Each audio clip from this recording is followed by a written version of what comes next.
مطابق نقشه کاری شورای جمعیتی جمهوری تاجیکستان برای سال 2023 که از جانب رئیس شورای جمعیتی جمهوری تاجیکستان محترم امامعلی رحمان تصدیق گردیده است، جلسه نوبتی آن یکجا با شورای جمعیتی ولایت ختلان، شوراهای جمعیتی ناحیه‌های واسع فرخار، همدانی و شهر کلاب در شکل میز مدور در تالار مجلسگاه مقامات اجرایی حاکمیت دولتی ناحیه واسع دایر کرده شد. در کاری جلسه اعضایان شوراهای جمعیتی ناحیه‌ها، حزب‌های سیاسی، تشکیلات‌های جمعیتی، امام خطیبان ناحیه‌ها، خبرنگاران شبکه‌های تلویزیونی، مخبران روزنامه‌های عمومی جمهوریوی ولایتی و سرمحرران روزنامه‌های ناحیوی اشتراک نمودند.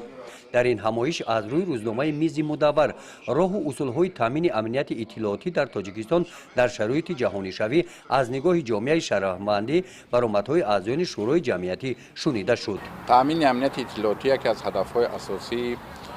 در شرایط جهانی شوی به حساب می‌رود و از این خاطر رهبریت عالی مملکت با فراهم آوردن شرایط مساعد جهت تامین امنیت اطلاعاتی سلسله تدبیرها را می‌اندیشند. در این زمینه شورای جمعیتی جمهوری تاجیکستان یک سلسله چاره‌بینی‌ها را به نقشه گرفته است و از جمله در ناحیه واسع با اشتراک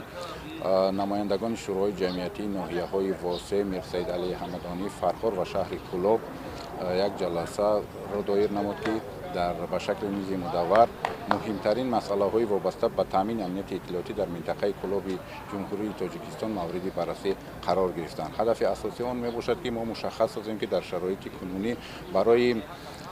تامین نمودن امنیت اطلاعاتی کدام وظیفه ها را به ثبوت رسانیم، چه عمل ها را تطبیق نماییم تا اینکه از منفعت های ملی خود دفاع کرده توانیم و با ظهور رقابتی به نهایت بزرگ هم از طریق شبکه‌های اجتماعی و هم از طریق فضای مجازی توانیم هدف اساسی دولت و حکومت جمهوری تاجیکستان را به اودیتور گوناگون رسانیم. در میز مدور همچنین عاید جانب نمودن دایره فعالیت شوراهای جمعیتی ناحیه‌های واسع فرخار، همدانی و شهر کلاب ولایت ختلان با در نظر داشت وضع کنونی جامعه جهانی ابراز نظر کرده شد. در جنبش شورای جمعیتی از روی موضوعهای در روزنامه محاکمه گردیده میز مدور قرارهای دخلدار قبول کرد. گزارش خواجه نظریف خدای نظر ظهوروف از منطقه کلاب برای برنامه اطلاعاتی نوید.